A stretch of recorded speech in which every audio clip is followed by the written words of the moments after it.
A CNN Brasil também está no Equador com a nossa correspondente, Luciana Tadeu. E a gente vai agora ao vivo a Guayaquil, uma das cidades mais afetadas pelos ataques violentos das facções no Equador. Luciana, traga informações para a gente. Ontem você estava em Quito, a gente viu, você mostrou imagens impressionantes de uma comunidade, do escritório, a gente pode dizer assim, era na verdade uma delegacia da comunidade policial que foi destruída por bombas. E a gente via que os moradores estavam muito assustados, não queriam dar informações a você, ou que nem você dissesse o nome deles. Como está a situação em Guayaquil? Você acompanhou uma operação da polícia equatoriana. Por aí, as forças de segurança estão mais presentes nas ruas? Oi, Uribe, tudo bem? Aqui a gente acabou também de acompanhar um operativo. Aqui não foram as Forças Armadas, foi a Polícia Nacional que realizou controles de trânsito em diferentes lugares. Eu estou a 15 minutos de Guayaquil, na periferia, nas redondezas de Guayaquil, e a gente viu operações conjuntas da Polícia Nacional com agentes de trânsito, revisando, fazendo vistorias nos documentos de motoqueiros e de motoristas. Também vimos a evacuação de um ônibus, fizeram todos os passageiros de um ônibus descer para controlar não somente os documentos de todos os passageiros, como também para fazer uma vistoria dentro do ônibus para ver uma revisão, né, para ver se não tinha nada, nenhuma droga ou nenhum tipo de armamento. Inclusive falei com algumas senhoras que eram passageiras desse ônibus e estavam esperando do lado de fora, embaixo desse sol. Vocês estão vendo, não sei se dá para ver, mas eu estou suando porque está um sol muito forte aqui em Guayaquil, e essas senhoras estavam esperando embaixo desse sol forte. Eu falei, e aí, né, vocês se sentem seguras com esse tipo de operativo ou é ruim terem que descer no meio da estrada para essa vistoria? E me disseram que sim, esse tipo de operação é muito bem-vinda porque elas se sentem mais seguras, porque no momento que elas sobem em um ônibus, elas não sabem o que pode acontecer devido a todos esses atos que têm acontecido. Você mencionou, ontem a gente esteve em uma unidade da Polícia Comunitária na zona sul de Quito, e a quilômetros de lá, onde a gente estava, Uribe, também houve uma bomba, um artefato explosivo deixado perto de uma ponte. Houve uma detonação controlada da polícia depois disso. Alguns dias antes, um carro explodiu em um estacionamento de um posto de gasolina, também a poucos quilômetros de lá. E, bom, você me pergunta a diferença de controles. Aqui a gente vê esses controles nas estradas, mas em Quito a presença policial e militar era quase nula. Ao contrário da equipe da CNN, da equipe da CNN em espanhol que vocês estavam mostrando agora, a gente não vê muitos militares. Para não te falar que eu não vi nenhum nas ruas até agora, e olha que a gente está circulando bastante. Eu vi ontem, saindo de Quito, no aeroporto, para vir para Guayaquil, vi 2 militares controlando o acesso de pessoas ao aeroporto de Quito. Não estavam deixando ninguém entrar no aeroporto que não tivesse a passagem em mãos. Não podia nem entrar com um acompanhante. Era esse o nível de controle para entrar no aeroporto, mas somente com alguns agentes de segurança do próprio aeroporto e 2 militares. Aqui nas ruas de Guayaquil e das redondezas ainda não vi Forças Armadas, porém conversei mais cedo com um tenente da Polícia Nacional e perguntei justamente, estou vendo aqui vocês fazerem essa operação, por que a gente não vê militares e policiais nas ruas das principais cidades? E ele me disse que, na verdade, a presença policial e as patrulhas são orientadas a regiões estratégicas que são consideradas zonas de muita conflitividade, mas que os agentes públicos sim estão nas ruas, segundo o que ele me falou. Uribe. Luciana, você conversou com equatorianos tanto em Guayaquil como também em Quito. Você sentiu alguma diferença? Em Guayaquil as pessoas estão menos assustadas do que em Quito? Não, senti que estão tão assustadas quanto, porque aqui houve uma maior incidência, né, de episódios. Então, por exemplo, essas senhoras que desceram do ônibus, que estavam aí sob o sol, falaram, a gente entra no ônibus e não sabe o que vai acontecer. sinto muita preocupação aqui, inclusive tinha gente que, claro, ficou brava com essa blitz, que, por exemplo, eu falei com um motoqueiro que trabalhava com delivery e ele me falou que ele não estava com os documentos originais, que ele estava com cópia, porque ele não sai com os originais por causa da chuva. E por causa disso, apesar da moto dele estar com tudo em dia, todos os documentos em dia, a moto dele foi apreendida e ele ficou sem ter como trabalhar. E ele falou, eu acho isso muito injusto, mas eu acho esse tipo de operação importante porque, enfim, mostra que pelo menos as forças de segurança estão atuando para controlar a situação, que pelo menos nas ruas parece estar um pouco mais calma, a gente já não vê mais tanta notícia de explosivos deixados, como aconteceu nos últimos dias, explosivos, tem muito aviso de ameaça de bomba, mas isso já não se concretiza como reais explosões ou eventos reais. O que eu senti aqui em Guayaquil foi muitos rumores, teve tiroteio em tal lado, enfim, ontem circulou muito um vídeo, foi a primeira coisa que eu ouvi quando eu cheguei na cidade, teve um tiroteio em tal lugar e na verdade não era real, então a polícia também está trabalhando para tentar desmentir essas fake news que circulam e que a maioria dos equatorianos já está atento para tentar não acreditar nesse tipo de coisa, porque enfim, a realidade já é suficiente, né, Uribe? Já é trágica demais, viu, Luciana? Lembra muito o que aconteceu em 2006, nos ataques do PCC em São Paulo. Tinham muitos boatos dizendo que shoppings iam ser destruídos, que haveria tiroteios em escolas. Claro que houve uma onda de violência em São Paulo, mas muito era boato. Luciana, vou pedir licença para chamar o Américo Martins. Eu queria perguntar para o Américo Martins, nosso correspondente internacional, analista sênior de cenário internacional, a respeito dessa segunda fase que a gente observa agora, que a Luciana Tadeu bem trouxe, Américo. Inicialmente, tentar controlar a situação nas ruas. O que eu tenho observado é que agora a segunda fase é presídios, penitenciárias. É tentar controlar a situação nas penitenciárias e também tirar dessas penitenciárias aqueles que podem ser considerados os chefes dessas facções criminosas e também aqueles que são de outros países, como Peru e Colômbia. Exato, Uribe. Essa segunda fase da operação nos presídios, nas penitenciárias, vai ser muito mais complicado, porque é ali justamente que está o poder dessas gangues. Eles conseguem controlar completamente essas penitenciárias.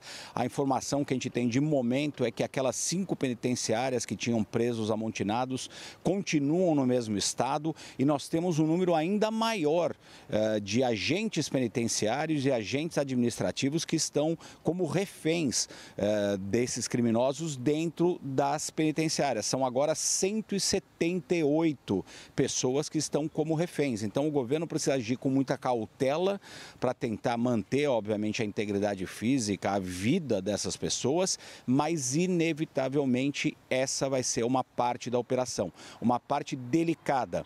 O governo do Equador só vai conseguir ganhar essa disputa, só vai conseguir trazer algum tipo de calma para as ruas do Equador se conseguir agir efetivamente dentro das penitenciárias.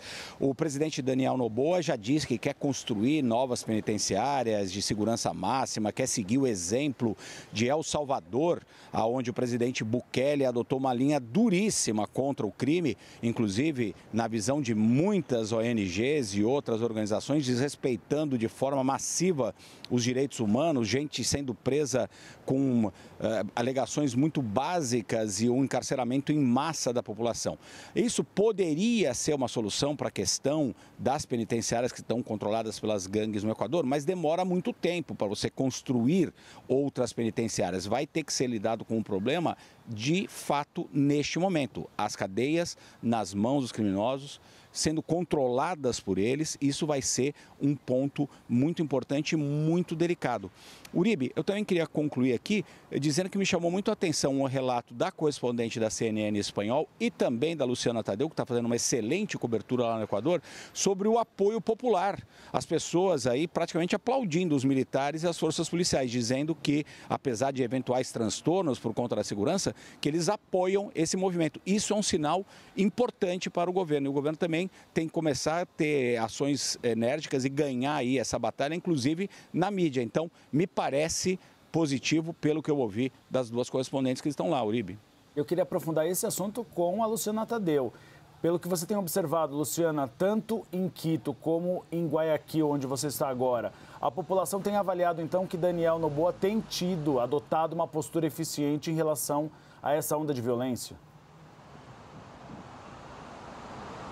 Sim, inclusive em Quito, a demanda era justamente de mais presença de policiais nas ruas. Naquele lugar que a gente esteve, onde teve o atentado à bomba, a população se queixava justamente de que, ok, apareceram lá logo depois do atentado, mas depois a polícia parou de passar. Então, eles estão assustados e querem mais presença. Os moradores também mencionaram isso. Aqui, a gente não vê presença de policiais e militares. Inclusive, aqui na cidade de Guayaquil também mencionaram isso da ausência. Então, sim, quando eles estão, é bem visto pela população que está atemorizada, mas também existe mais demanda de presença, porque, afinal, estamos em um estado de exceção, as pessoas estão proibidas de sair de casa e não somente proibição, existe uma iniciativa própria de não sair de casa, de trabalhar de casa. Conversei com algumas pessoas aqui que me disseram que o estado de exceção só começa às 11 da noite, mas a partir das 8 já não tem ninguém na rua. As pessoas realmente preferem ficar em casa e os comércios também estão fechando muito cedo. Os comércios que abriram,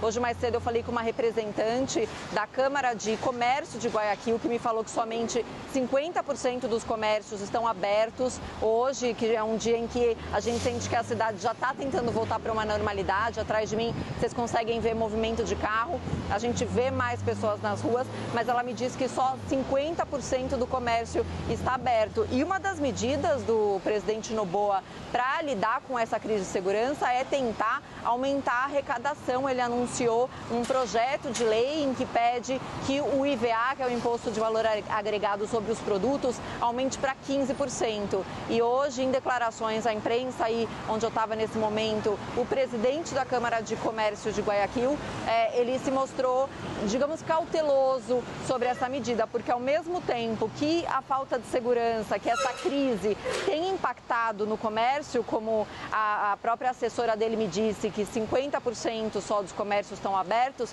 ao mesmo tempo um aumento de impostos incide sobre a economia, né? Então ele disse que vai conversar com as autoridades equatorianas para tentar entender e chegar a um acordo sobre se essa é a medida mais adequada para que o Estado se financie para lutar contra a criminalidade, Uribe. Uma medida amarga para um país pobre. A gente sempre precisa explicar. O Equador é um país pobre, de economia dolarizada. É um país que não tem forças policiais presentes nas ruas. O Américo Martins trouxe uma informação importante de que você tem mais seguranças particulares do que policiais militares ou civis nas ruas do Equador. Então é um país que tem uma onda de violência, sempre teve muito grande, e é um país que não tem as forças policiais presentes. Por isso, Américo Martins, hoje houve uma reunião dos órgãos de inteligência das polícias aqui da América do Sul para tentar colocar alguns escritórios para contribuir com a inteligência. Até que ponto uma contribuição da América do Sul pode ajudar a essa situação de descontrole nas penitenciárias e nas ruas do Equador? Uribe, qualquer contribuição dos outros países vai ser muito bem-vinda para o Equador, justamente por esse quadro que você coloca da pobreza, da desigualdade, da falta básica ali de policiais e de recursos no Equador. Então, qualquer ajuda é bem-vinda. E, inclusive, Uribe, esse tipo de ação já é tardia.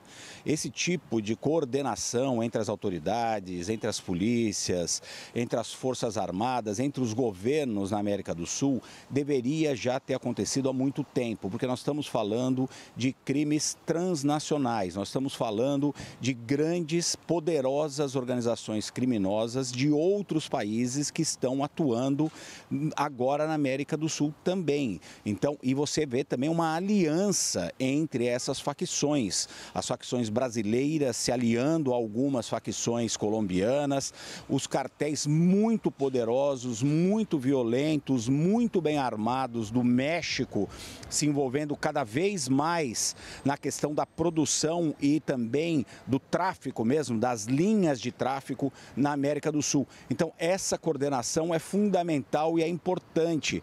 É preciso que ela aconteça de uma maneira mais profunda e mais intensa. Agora, como eu inclusive lembrei em outras análises, a América do Sul ficou 9 anos sem uma reunião de todos os seus presidentes, por exemplo. Foi se desmontando ali uma certa coordenação. Essa coordenação não é só uma coordenação da polícia, tem que ser uma coordenação política também, para que a região consiga enfrentar de uma forma mais organizada, com mais inteligência, com mais informações circulando entre os vários países, esses grandes desafios. O crime é um deles e é muito premente, é muito forte, muito agudo neste momento. Então, esse tipo de reunião, esse tipo de coordenação é muito mais do que bem-vindo. Espera-se que essas polícias, esses órgãos policiais, assim como os militares, também troquem inteligência para combater essas gangues criminais multinacionais. É uma região que se acostuma a olhar mais para a Europa, para os Estados Unidos e não para os nossos vizinhos. Eu agradeço a Luciana Tadeu, agradeço ao Américo Martins. O Américo Martins me deu a deixa